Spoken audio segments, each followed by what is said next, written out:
Oh, so cute, little puppy. I tripped. Oh. That's mean. That was mean, Matari.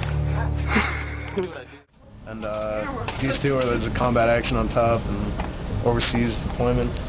Great. How was it over there? It was okay. A little bad? It was okay. I'd do it again. Yeah. Absolutely. Thanks for serving our country. One report said, and we can't confirm any of this, that a plane may have hit one of the two towers of the World Trade Center. But again, you're seeing the live pictures here. We have no further details than that. We don't know anything about what they have concluded happened.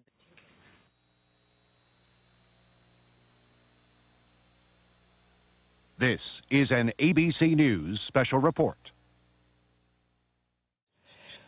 We also have Don Daler on the phone, and you know he's been with us on Good Morning America for a long time. And Don, where are you and what do you know? I'm about 4 or 5 blocks just north of the World Trade Center, and at about 10 minutes ago, 15 minutes ago, there was a loud sound that I can only describe as it sounded like a missile, not an airplane. Then there was a loud explosion and immediately lots of screaming out on the streets. And I don't want to cause any speculation, but that's the only way I could describe the sound. And it was definitely not the sound of a prop plane or anything like that. And I think looking at the damage, I don't think there's any way possible that it would have been a prop plane. It's just too much damage to the building. It does not appear that there's any kind of an effort up there yet. Now remember, oh my God. Oh my God. That looks like a second plane. Terrible. I did not see a plane go in. That just... The morning after President Barack Obama's speech at West Point, in which he outlined his plans to send 30,000 additional military forces to Afghanistan, commuters in Washington, D.C. had a mixed reaction to the president's decision. I think it's necessary. I think he gave a very somber speech, and I think he's right on track. The only way to end the turmoil over in Afghanistan is to send more troops. That's the only way. I don't know, kind of emotionally, it's kind of a letdown to see that he has to do something, Obama has to do something that Bush did. Rising combat deaths and military costs have sapped U.S. public support for the 8-year-old war, and many Democrats are not pleased by the president's decision to expand U.S. involvement in the war. Republicans, meanwhile, say they're concerned about a timeline to begin withdrawing U.S. troops in mid-2011. The first wave of new U.S. troops should reach Afghanistan in 2 to 3 weeks. John Decker, Reuters. Well, we don't know for a fact where Osama bin Laden is. If we did, we'd go get him. But when was the last time we had any good intelligence on where he was? I think it's been years. Years? I think so. So these reports that came out just this week about a detainee saying you might have seen him in Afghanistan earlier this year, we can't confirm that. No. It is wrong, blasphemous, and sinful for you to suggest, imply, or help other people come to the conclusion that the U.S. government killed 3,000 of its own citizens.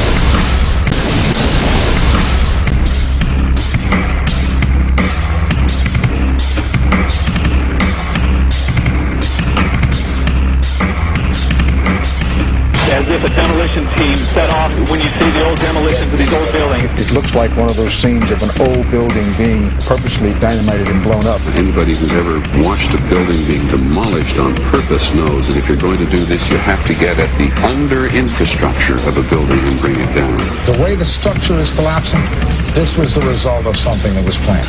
It's not accidental that the first tower just happened to collapse and then the second tower just happened to collapse in exactly the same way. How they accomplished this, we don't know. The building collapsed to dust. You don't find a desk. You don't find a chair. You don't find a telephone, a computer. The biggest piece of a telephone I found was half of the keypad, and it was about this big. What happened to the concrete? The concrete was pulverized. From river to river, there was dust, powder, 2-3 inches thick.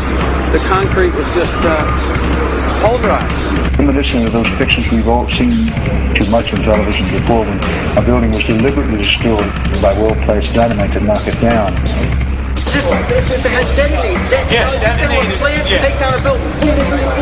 I heard a second explosion. There was a heavy-duty explosion. Then there was those secondary explosions and then the subsequent collapses. An explosion blew and it knocked everybody over. To me, it sounded like an explosion. It sounded like gunfire. Bang, bang, bang, bang, bang. And then all of a sudden, 3 big explosions. We heard a big explosion coming down. And then the entire top of the building just blew up. We saw some kind of explosion. By the force of the explosions. Big explosion. Blew it back into the 8th floor. Then we get to the lobby. This is a big explosion. The lobby looked as though a bomb had exploded there. A huge explosion now raining debris. It's been a huge explosion. Huge explosion that we all heard and felt. Just a very loud blast explosion. A secondary explosion at Tower 1 camp. That is another bomb going off. He thinks that there were actually devices that were planted in the building. Planted in the building.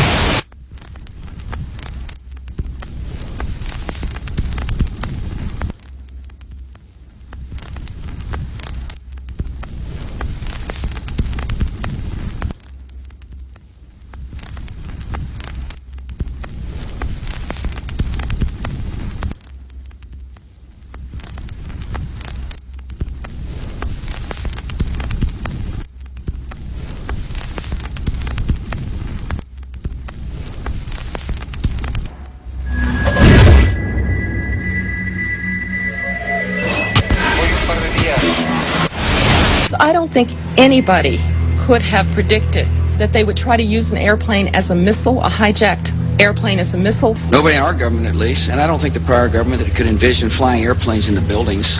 No specific threat involving really domestic operation or involving what happened, obviously, the city's airliner and so. There were no warning signs that I'm aware of. U.S.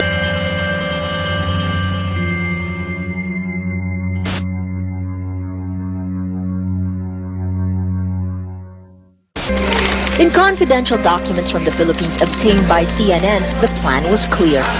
He will board any American commercial aircraft, control its cockpit, and dive it at the CIA headquarters. Other buildings targeted the Pentagon and the World Trade Center.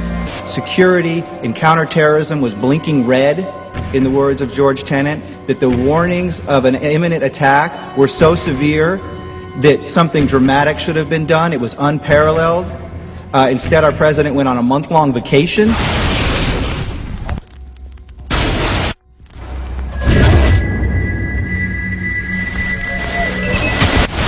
The head of Pakistani intelligence at the ISI, Mahmoud Ahmed, requested Omar Sheikh to wire $100,000 to Mohammed Atta, who was the lead hijacker. Hijacker Mohammed Atta received wire transfers via Pakistan. The man sending the money to Atta is believed to be Ahmed Umar Saeed Sheikh. Omar Sheikh admitted he was supported by the Pakistan government's intelligence service, the ISI.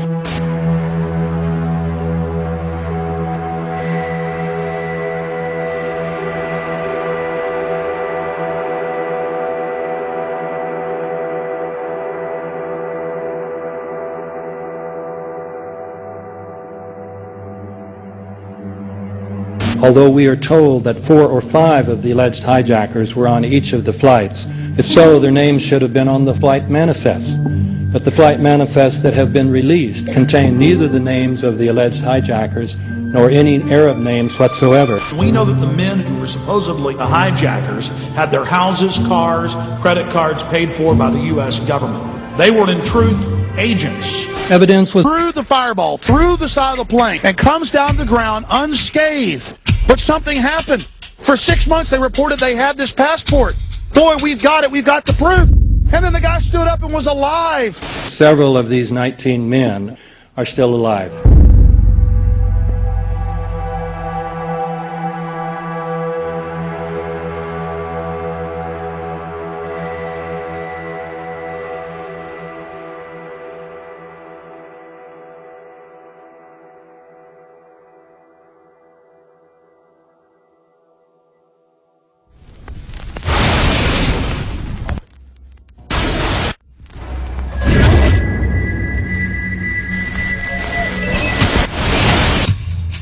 course we're after Saddam Hussein.